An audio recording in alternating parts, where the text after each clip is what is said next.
আসসালামু আলাইকুম, আমি সায়রাস মম। আজকে আরেকটা নতুন আচারের রেসিপি নিয়ে আসলাম, জলপাইয়ের আচার।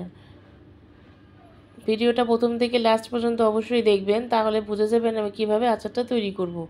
এখানে আমি জলপাইগুলোকে ভালো করে ধুয়ে পরিষ্কার করে এরকম করে গোল গোল করে আমি ভিতর কেটে নিয়েছি।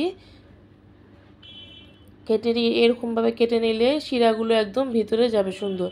আর এখানে গরম পানি করে নিয়েছি, গরম পানির মধ্যে এখন জলপাইগুলো সব দিয়ে দিলাম। আসসালামু আলাইকুম, সিদ্ধ হওয়ার জন্য 1-2টা বলক আসলে আমি নামিয়ে দেব। আচারের রেসিপি নিয়ে আসলাম, সিদ্ধ করা যাবে না, জলপাইয়ের আরেকটা ধরনের আচার আচারের সময় খুলে যাবে। আপনারা প্রথম থেকে লাস্ট পর্যন্ত দেখলেই বুঝতে পারবেন। এরকম আমি একটা বলক আসবে আচার তৈরি করব।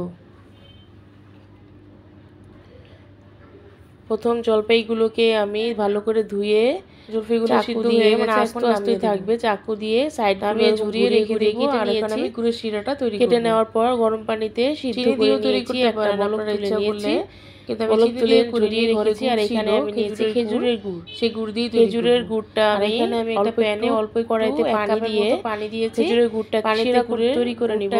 আস্ত গুড়ি দিয়ে দিয়েছি। একদম সিম্পল, মানে কোনো রোদ দেওয়ার ঝামেলা হয়ে যাবে। শিরা তৈরি হয়ে গেছে। আমি এখন সিদ্ধ করে রাখা জলপাইগুলো সব দিয়ে দিলাম। জলপাইগুলো দেওয়ার পর চুলার আঁচটা কম করে রাখতে হবে আধা ঘন্টার মতো, তাহলে আচারগুলো দিয়ে দিব আস্তে আস্তে ভিতরে। চুলার আঁচগুলো কম করে আমি ভিতরে যাবে, আচারটা খেতেও ভালো লাগবে। চুলার আঁচটা বাড়িয়ে রাখলে জলপাইটা সিদ্ধ হয়ে যাবে, কিন্তু ভিতরে কোনো শিরা যাবে না। আচারটা আমার একবার কম করে বারবার নাড়াচাড়া দিয়ে আবার জলপাইয়ের আচারটা নেড়েচেড়ে নিব। আর এখানে লবণ দিয়ে দিব, পরিমাণ লবণ দিয়ে দিলাম। বারবার করে নেড়েচেড়ে দিতে হবে, তা না হলে চুলার আঁচটা নিচে রাখবো, পুরা লেগে ভালোভাবে সিদ্ধ হওয়ার জন্য। এভাবে করে আস্তে আস্তে করে আমি রান্না করে নিব আচারটা।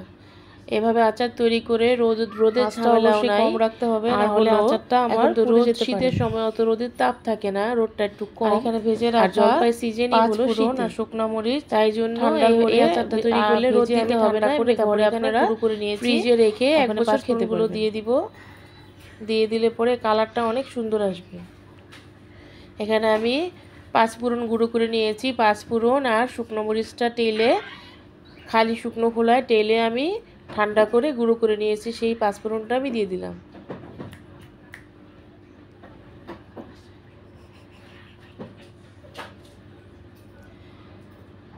আচারটা আমার এখনো হয়নি, আধা ঘন্টার মতো সময় লাগবে।